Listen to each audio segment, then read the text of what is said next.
Hello and welcome back to Bossing Paper 1 Section B with Mr. F. So I've had a few requests for some focus on how to answer Paper 1 Section B. I'll be looking at that via Ibsen and Rossetti because those are the texts that I used to teach. And even though it's been a while, I still have enough familiarity with them to be able to offer some advice on this. But remember, it's just one man's opinion, even if that man is the original Bossman of English. Your teachers and will be giving you good advice, I'm sure, and there'll be plenty of other sources of wisdom on how to answer this question. So spread your net widely and get as many different approaches as possible is my advice. All right, so what's tricky about this question? You have an hour and 15 minutes.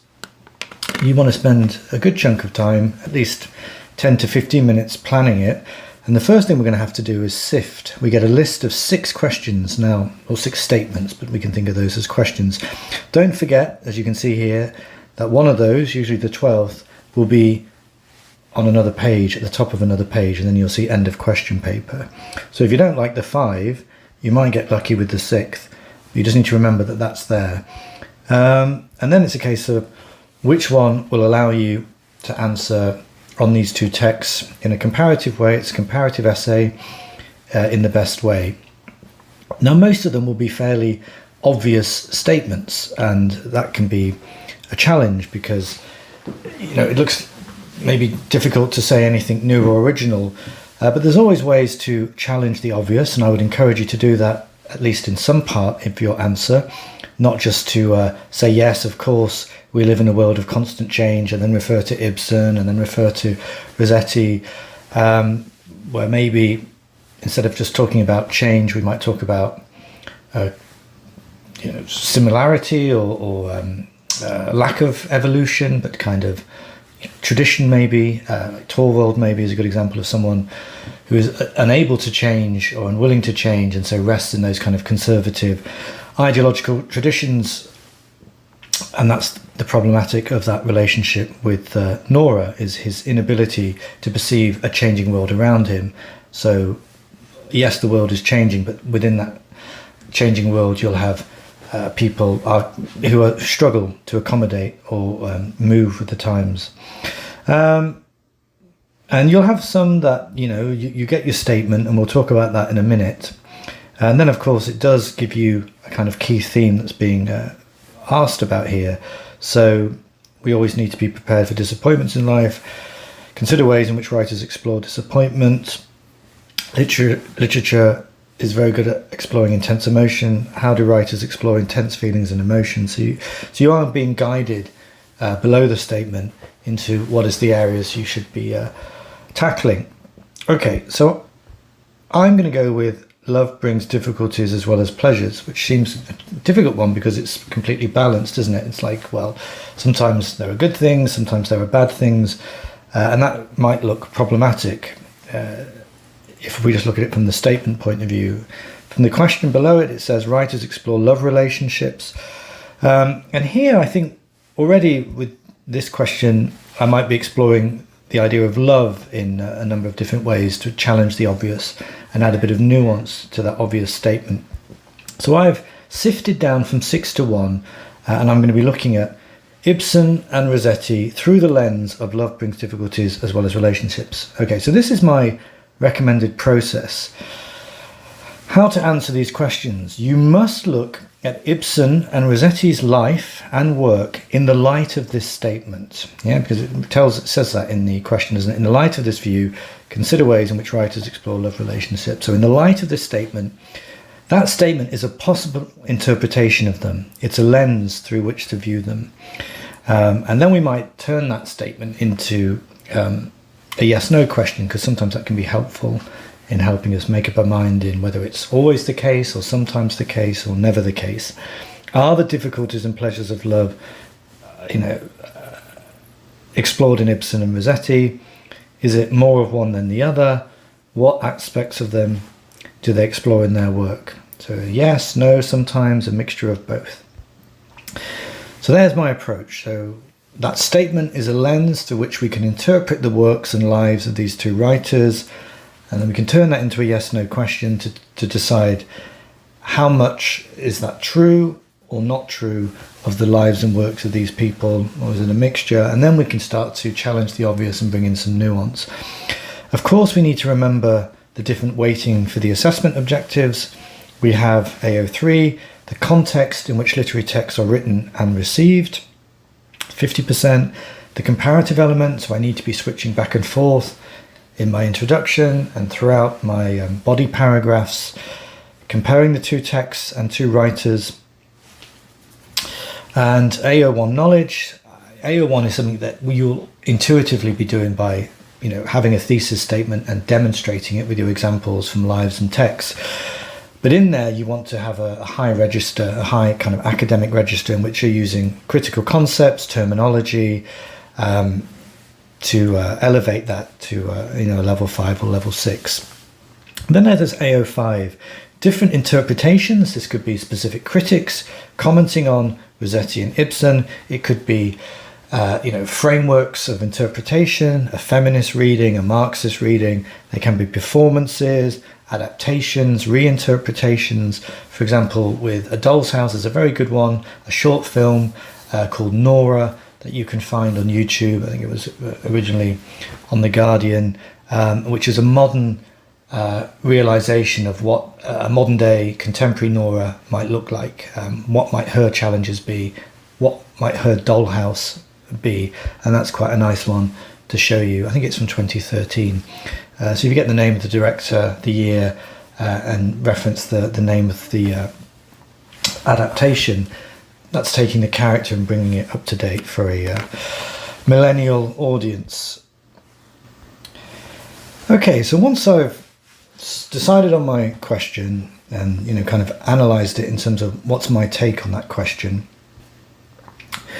I'm going to start planning it. So I've got Ibsen, A Doll's House, and I've got Rossetti, and maybe certain poems. You want to reference, I don't know, maybe 4 or 5 poems. Some you might do passing references, others might be more detailed, where you're doing, precise short quotations, or they're, very specifically linked to the life of the poet. The key thing here is, and I should have probably said this at the start, even though AO3 is dominant at 50%, it's not a history essay. So we do not want to be writing a history essay. We want to be constantly mapping the life onto the work, or the work onto the life. And you can lead with the context and then move into the text, or lead with the text and then kind of, reflect back on the context that we might find in the text. But it's always that marriage of the two. And if it was just a history essay, you wouldn't be referring to the text, you see, you'd just be referring to the life. So we just need to be really mindful of that. We're going to look at some examples of that, so hopefully that'll become a bit clearer. So I've got Ibsen, A Doll's House, and I know that there's these two sides to love, difficulties and pleasures. So with Ibsen, A Doll's House, I thought, well, it's easier to think of difficulties than it is pleasures. So already I'm thinking, just when I made these notes, I just thought, well, there's far more difficulties for Nora and maybe other people like Christine, Krogstad, Torvald. They all have difficulties. Pleasures, like Torvald seems to be happy because he's in denial of maybe his wife's unhappiness throughout the play until the very end. So Nora, where are her difficulties in this love relationship? Well, she's being blackmailed. She's being patronized and controlled by her husband. He controls the finances. He's being patronized, and we might think of some of the phrases like my little spendthrift, my little squirrel, those pet names that diminish her as a person. So we're kind of reflecting on the patriarchal society in which Ibsen was writing and pushing back against. And that Nora is maybe being presented to us as a new woman, and that actually happiness for her, or pleasure for her, when it does come, requires this difficult moment of severing her ties with the husband and children. And she says that at the end by talking about my duty toward myself.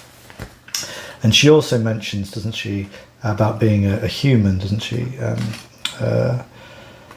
Yeah, I'm just, as you can hear me, scrolling through the text here. I am first and foremost a human being. And maybe those two ideas about women having a duty towards themselves or being first and foremost human beings as opposed to being a traditional role as a wife or a mother makes us think of the new woman, and we could explore that. Is our AO3 there? That was a new thing that was appearing both in society and thus in literature. And what is Ibsen's relationship with new women? Well, we know that he addressed the Women's Institute of Norway, and that also he was surrounded by feminists in his life. I use feminists loosely here. We might want to add nuance there by calling them proto-feminists. That's a prefix there, proto, meanings like before there were such things as feminist. And I'm just going to read something to you here from an essay. A doll house is it's funny, isn't it? A doll's house is a natural development of the play Ibsen had just written, The Unabashedly Feminist Pillars of Society. Both plays reflect Ibsen's extremely privileged feminist education, which he shared with few other 19th century male authors, in which he owed to a trio of extraordinary women: Susanna Thoresen Ibsen, his wife; Magdalene Thoresen, his colleague at the Norwegian National Theatre in Bergen, who was Susanna's stepmother and former governess; and Camilla Wergeland Collett, Ibsen's literary colleague, valued friend, and the founder of Norwegian feminism. Now, of course, Ibsen disavowed to the Women's Institute that he was a feminist. He said, I was simply writing a description of humanity. However, I've just given you an example of why we might be encouraged or to think of him as having feminist sympathies, if not, outwardly professing to be a feminist. He complicates the idea of that in public, maybe, but he might have. You can thrash that out how you will in your essays. That comes from an essay written by Joan Templeton, talking about feminism and the feminist backlash. The criticism of maybe feminism in Ibsen and A Doll's House in particular. So it could be useful for you there. All right, so already you can see how I'm referring to the text, but I'm also zooming out to new women and Ibsen and his links to feminism. I could also mention, Nora's blackmail and the situation where she tried to create pleasure in a loving relationship by being a dutiful wife and finding a solution for her husband's illness, tuberculosis, which involved forgery.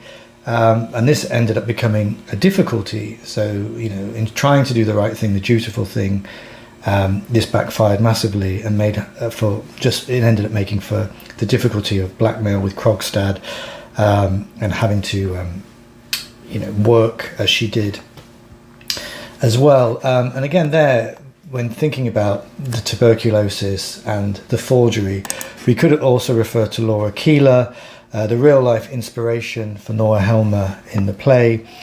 Keeler's husband, I'm reading from the Wikipedia page, she has her own page here. Keeler's husband contracted tuberculosis soon after their wedding, and like the character Nora, Laura Keeler borrowed money under false pretenses in order to finance a trip to Italy for a cure. Some years later, in a desperate attempt to repay the loan, Keeler forged a cheque. When Keeler's husband learned of the fraud, he demanded a divorce and sought to bar his wife from their children. Keeler had a nervous breakdown and entered a mental asylum for a month.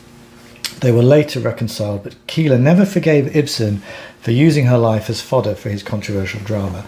You'd probably want to note there that obviously we don't get Torvald demanding a divorce. He finds other ways to reconcile with his wife for what she did, again in that patronising way of his. And you could argue that I don't think Nora has a nervous breakdown. She has a kind of moment of self-actualization, realization that this is not the man for her, this is not the life for her, and she was never put in an asylum. But you could maybe explore the differences there between what Ibsen chose to use from her life and how he adapted it for his literary work. We have Christine, who appears to be, has some of the qualities of a new woman, but would probably never identify that way herself. She has autonomy, financial autonomy, because her husband's left her and she has to work, but she's miserable and she's a traditionalist and she's desperate to kind of, be in that traditional married couple like Nora has, where she's supporting someone, and the husband is the breadwinner and she's just playing that supporting traditional role. So interestingly, she has a kind of reverse trajectory to Nora, where she goes from freedom to the domestic sphere, whereas Nora is seeking to escape her domestic sphere for this liberating self-actualization that she desires. Torvald's difficulty is that he's in a changing world but remains completely out of touch and has these conservative traditional values that blind him to the unhappiness of his wife and to his behaviour and how maybe inappropriate it is in the late 19th century. So they're the difficulties, some of the difficulties. There are others, of course. You could talk about Krogstad and his difficulty in navigating that society where he struggles to recover his relationship and is forced to maybe exploit people like Nora. He's obviously quite villainous at times, but there is opportunities to see him in a sympathetic light. But let's focus on the pleasures now. As you can see, there aren't many. I would say that Nora's pleasures are really reduced to private moments she steals. Like the macaroons would be a nice symbolic example of that. And we even see, these crumbs of pleasure as the crumbs that she has to kind of wipe off her mouth, because these stolen moments of pleasure from her husband, where she's spending the money as she would like to, which he would label as spendthrift, is being critiqued by him constantly. The other pleasure, I think, is in saving Thorvald's life, and as miserable as the burden of the blackmail becomes initially, I think when she's working towards repaying Krogstad, there's a pleasure to be had in that. And there's a nice quote to support that, where she says, "It was almost like being a man," and I think that's where she has a taste of the liberation that later she aspires to. She realizes by having the courage to leave her marriage and her children. So it was almost like being a man, which speaks about the patriarchal world in which she lives as well. Okay, looking at Rosetti, we might think about her love relationships of both sacred and profane nature. Profane just means earthly love, so romantic love. But let's start with the sacred love, which the technical name is agape. Good to have that one down. And there we would go to the devotional poems where she's expressing doubt. This might be Shut Out, and we could find some good quotes from there, or Uphill, where we have that catechism, question and answer, which reminds us of the religious services of the Tractarians, High Anglican, so we can immediately embed that in the faith and ritualistic practices of her church, a High Anglican church, Tractarian movement, with its Oxford movement, with its kind of references to the Catholic service, things like the Eucharist, the sacrament, what have you. So there we have the catechism, question and answer, and that ambiguity of of doubting and the responses coming in there. Good Friday as well, Am I a Stone? Plenty of things. Also the way that her poetry is codified for biblical readers. The devout poems are codified for biblical readers to spot references to particular chapter and verse from the Bible, of which there are many.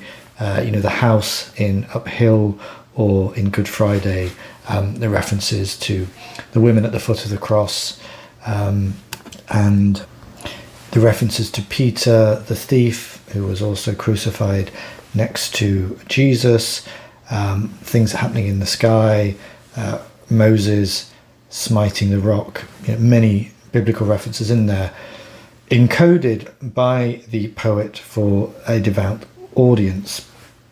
but expressing the difficulties of being a believer and these kind of crises of faith that punctuate the devout life and love of God. And of course we have the difficulties of romantic love, like No Thank You John, and the challenges in her personal life to ever find or keep a satisfying romantic relationship. Okay, so let's just zoom in on the profane or romantic love, No Thank You John, a little bit.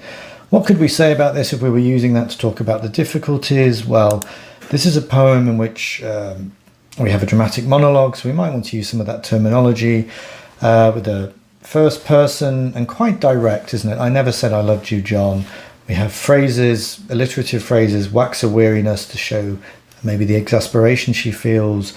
And perhaps the most clever rhetorical device in here is that John, the mysterious John, is given a voice. I have no heart, ? Allows us to hear the language being used by John in an accusative way of the speaker, which we may or may not take to be Rosetti, knowing the difficulties and challenges she had in her romantic life. There's a circular structure. We start and end with this rejection of John, and there's sometimes a kind of playful wordplay in the way that she treats this difficult topic. But who is John? And if we wanted to ground that in the life and context, we have references from the family letters of Rosetti to this, and the possibility that John was the marine painter John Brett, who had appeared to be somewhat submitting with Christina. So we could kind of ground it in that. It's very ambiguous if there was a literal, historical John or not. In terms of pleasure, again, we might struggle to find things that are outwardly pleasurable about love in her life. We might think of sisterhood in Goblin Market, and how often in Rosetti's poems it is women who are the saviours. And here Lizzie makes the ultimate sacrifice for her sister and is able to resist temptation, unlike her sister Laura. And we have that moralistic ending that we could refer to there. So there we've got, I'm just going to reel off a few short quotes that you could use as I scroll quickly through my online version here. But again, the pleasure here of the happy ending and the pleasure of the Christ-like resurrection of Laura from near death, and the sacrifice which is Christ-like of Laura, allowing her body to become almost Eucharistic or sacrament-like in being consumed of the juices for as a tonic, as a fiery antidote, to quote from the poem. It's quite interesting. So, but before we get there, we have the horrible transformation of Laura, which is quite romantic in a way, with a capital R, the passionate yearning, the gnashing of teeth, the hair growing thin and grey. So there's something gothic about that, how she's dwindling, the sunk eyes and faded mouth. We might think of opium and the victims of opium and addiction there. That's kind of taken a toll on the body.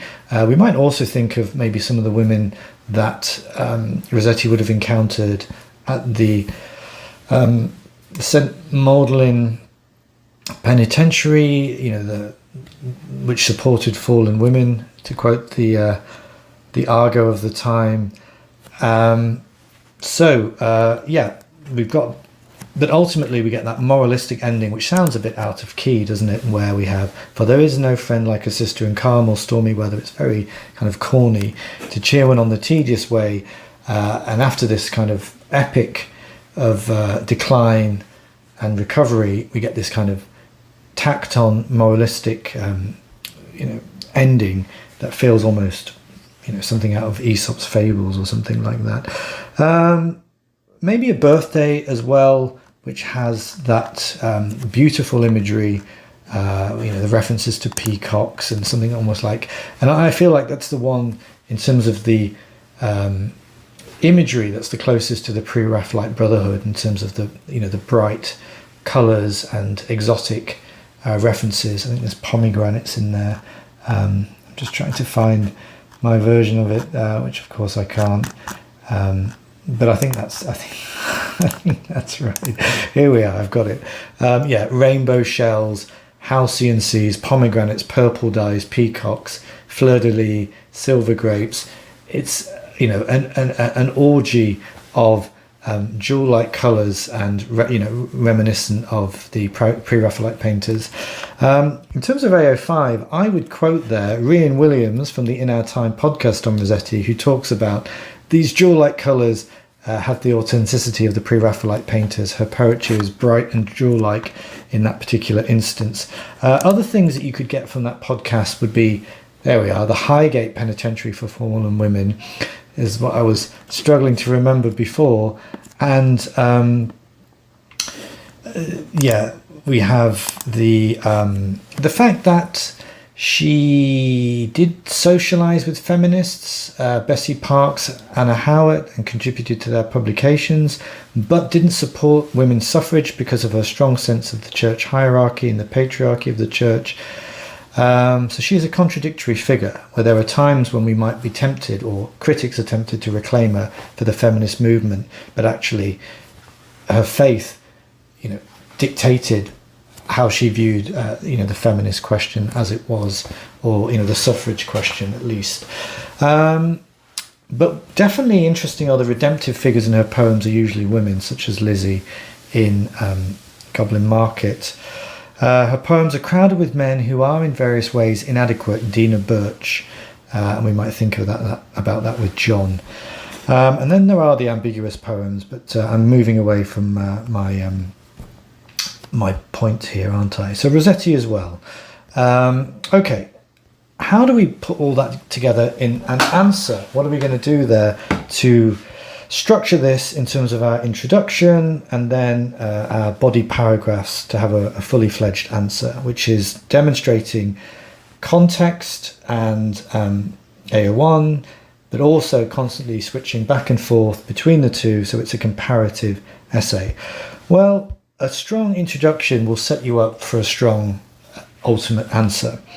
And one possible approach is this, where you have a specific formula you could follow, where you have your thesis statement, which is kind of responding to the question statement and maybe, challenging the obvious in some way, contextualizing the authors and the text in relation to the question statement, finding similarities between Ibsen and Rossetti, leading with both, then finding differences between them, however, and you could then restate your thesis if you wanted to. So how have I done that for my take on this, where I've seen more difficulties than pleasures in the loving relationships of the authors and their characters? Henrik Ibsen and Christina Rossetti suggest love had more difficulties than pleasures in the restricted world that many 19th century women experienced. Both Ibsen and Rossetti show the privations of the domestic sphere and patriarchal control, with love often reduced to servile gratitude or limited choice. However, Rossetti does find mixed pleasures in sacred love, agape, often punctuated with crises of doubt, whereas Ibsen celebrates self-love in the self-actualization that is key to a woman's happiness. So I think I've done enough there to show that I've got an understanding of the AO3, that I've got an understanding of similarities and differences between these two authors and how they're handling love. And I've also put my spin on the fact that I think that difficulties outweigh pleasures for love because of the circumstances for many 19th century women. Now I say that because one thing OCR dislike is generalizations about the Victorian period and all women. So you need to be really careful about not overgeneralizing, because that clearly wasn't the case. You had Queen Victoria, although again, life wasn't necessarily easier for Queen Victoria, but you did have women in positions of power with more autonomy. So we can't just make these sweeping statements that all women in the Victorian period. Okay, so we've seen my introduction, but let's see what actual candidate exemplars from this exam have to show us. And you can read these completely if you go onto the OCR website and look for them. I think it's the 2018 exam. And we'll see, how similar and different they are to mine. These are both high-scoring answers that got into level 6. Love will always cause difficulties as well as pleasures. So that's really simply repeating the statement a bit more affirmatively. Rossetti and Ibsen were writing in the later half of the 19th century in England and Norway, respectively. Whilst writing in different countries, the context is very similar. These were patriarchally run societies in which men and women operated in separate spheres, women in the domestic sphere, men in the wider working world. Both texts explore the difficulties, this imbalance with society brought to heterosexual relationships, grammar issues there. However, they differ in that Ibsen sees the potential for pleasure as only being attainable when the individuals in a relationship have been self-actualized. It's very similar to what I was saying, but more thorough and detailed. Whereas Rosetti explores the pleasure that comes from sisterly and religious love. So slightly more positive in the, consolation that Rosetti finds in both agape and profane love. Sisterly love. In this one, it's much shorter. Henrik Ibsen and Christina Rossetti both display ways in which an individual's drive and acceptance of love can be compromised for the difficulties that are brought alongside those desires. With Ibsen's A Doll's House and Rossetti's selected poems being products of literature in the 19th century, patriarchal norms play to burden the pleasures of love for the protagonist narrators in their work. So there we can see some of that, conceptual language being used. Protagonists and narrators. I put a nice colour on there. It's terrible, isn't it? Patriarchal norms. So this is that kind of higher register language. The idea of being compromised. So already that's kind of an interesting answer. This is good as well. It's just a lot more detailed. So it's really hammering a lot of AO3 here, isn't there? Being kind of hammered. As well as some comparative elements. This is doing quite well for AO4, isn't it? Now, once you've got your thesis set up about what Ibsen's doing and why, what Rosetti's doing and why in relation to the question, all you need to do is demonstrate that by mapping this onto the text and context of the writers. And we'll see that here. Both authors present the idea that difficulty in male-female relationships stem from the lack of gender equality. So there's a critical concept. Women were expected to be, and as stated in the Patmore poem, so here we're going straight into AO3. I don't know why that's not working. That's going to annoy me if it doesn't work. Angel in the house, subservient and submissive towards their male counterparts. A good academic tone there. However, for many it was socially acceptable for them to engage in sexual relationships with prostitutes. So this created an imbalance within society. So really leading with AO3 there. In A Doll's House, and then we're mapping that onto, which we might think of as AO1, mapping that onto the text of the author. In A Doll's House, Helmer consistently refers to Nora using nicknames such as Squanderbird, Skylark and Songbird. So that's brilliant short use of quotes, which would come under AO1. This is the effect of infantilizing Nora and pitting her in a weaker and subservient position to Helmer, putting. Furthering this, when Nora is questioned about eating the macaroon, she informs him that she could never act against his wishes. This presents the idea that Nora is somewhat entrapped by Helmer's rules. Worrell, so we're going into AO5 here, presents the argument that Helmer is as much a victim as Nora. This presents the idea that the difficulties in love that gender inequality causes is felt by both parties, as Helmer is simply acting out of his social conditioning. This is indicated by his complete shock at the end of the play when Nora informs him that she hasn't ever been happy. In an earlier video I mentioned the Juliet Stevenson version of A Doll's House, and what's so good about that is two things. One, we do see that shock. We see Torvald in bits because this awful realization that he's completely misunderstood his wife and misunderstood how his role in that marriage has made her unhappy. And it comes as a crushing revelation to him, and it's very well shown. And we also see Juliet Stevenson's Nora in The Ascendancy, where, and it's brilliant because we see her, chirpy and songbird-like at the start, again playing her own role as acting out the songbird that Torvald has helped shape, in this kind of subservient, passive way, to becoming, completely in the middle act, worn and showing that on her face by the fears of the revelation of the blackmail of Krogstad, and the crime that she's committed, and the way that she's bearing this burden, and it physically shows on her. It's a brilliant performance. And then at the end, she's in the ascendancy, where she has this wonderful breakthrough realization, and she actually almost literally stands over Torvald at the end, and almost consoles him in a kind of maternalistic way, where she becomes the dominant partner, and the one consoling him and offering him consolation in the revelation, the traumatic revelation that he's processing. And happiness comes as a result of him forcing her into this subservient position, which limits her individualism, yet Helmut is simply acting out what he's been taught to do. In his presentation of male-female love, Ibsen presents inequality in a relationship as being the source of difficulties. That's a brilliant paragraph. It's doing all the right things. It's heavily conceptual, and it's using absolutely the right academic register. It's got some AO5 in there. It's got short references to the text. It's grounded in the context of what life was like for both sexes in the 19th century in Norway. You can see why that's a level 6 answer. And then we pivot. So here's our AO4. I'm going to get upset with this pen. Similarly, Rosetti, and then we're doing the same thing for Rosetti. The lack of gender equality. Queen Victoria once stated, there's a nice AO3, that men and women are created different and so should remain in these roles. This is representative of how constraining gender roles were in this era. In the poem Maud Clare, Rosetti explores the idea of female subservience. Maud Clare is described as like a queen, whereas Nell is described as a village maid. Nell fulfills the Victorian expectation of women being subdued, unsexualized beings. And so when, despite the revelation of his affair to Maud Clare, she decides to love him till he loved me best, despite him being pale with impotent strife. The difficulty in this love relationship lies in that Nell fulfills the social expectations by not raising issue at her husband's infidelity, yet presents this idea that she is doing social expectation over her own happiness.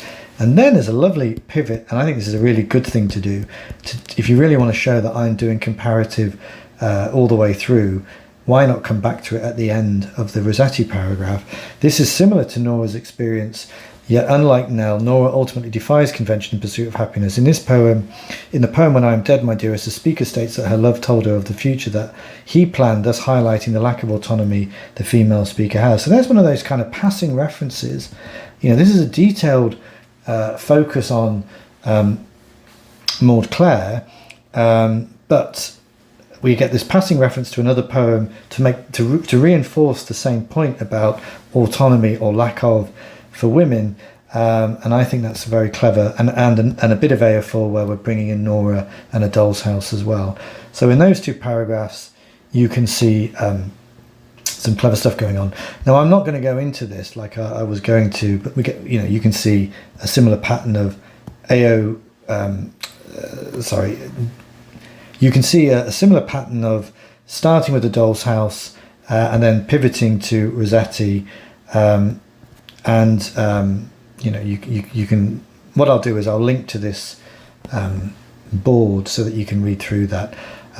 Again, you can find the candidate exemplars on the OCR website 2018. You could look at the questions, have a go at answering the question, and then read the answers. But if you just want to read selected highlights, I'll share this board with you so you can do that as well. All right. I think that's really useful to see what top level answers both got level 6. I think it was, there was 1 mark difference between the two. The level of detail, the type of language they're using, the critical concepts, the kind of references, as you'll notice, very, very short references. It's more about mapping, the text onto the context, and then doing that comparative element, switching between Ibsen and Rosetti.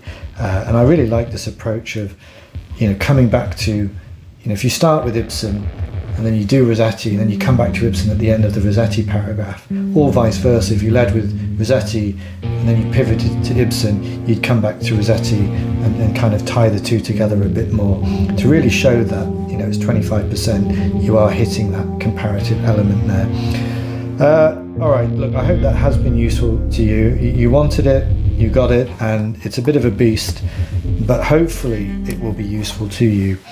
Right, I wish you all the best for your forthcoming exams, upper six students across the land, and like you like, subby sub, and I probably will be back with more Felicity anon, maybe. Bye for now.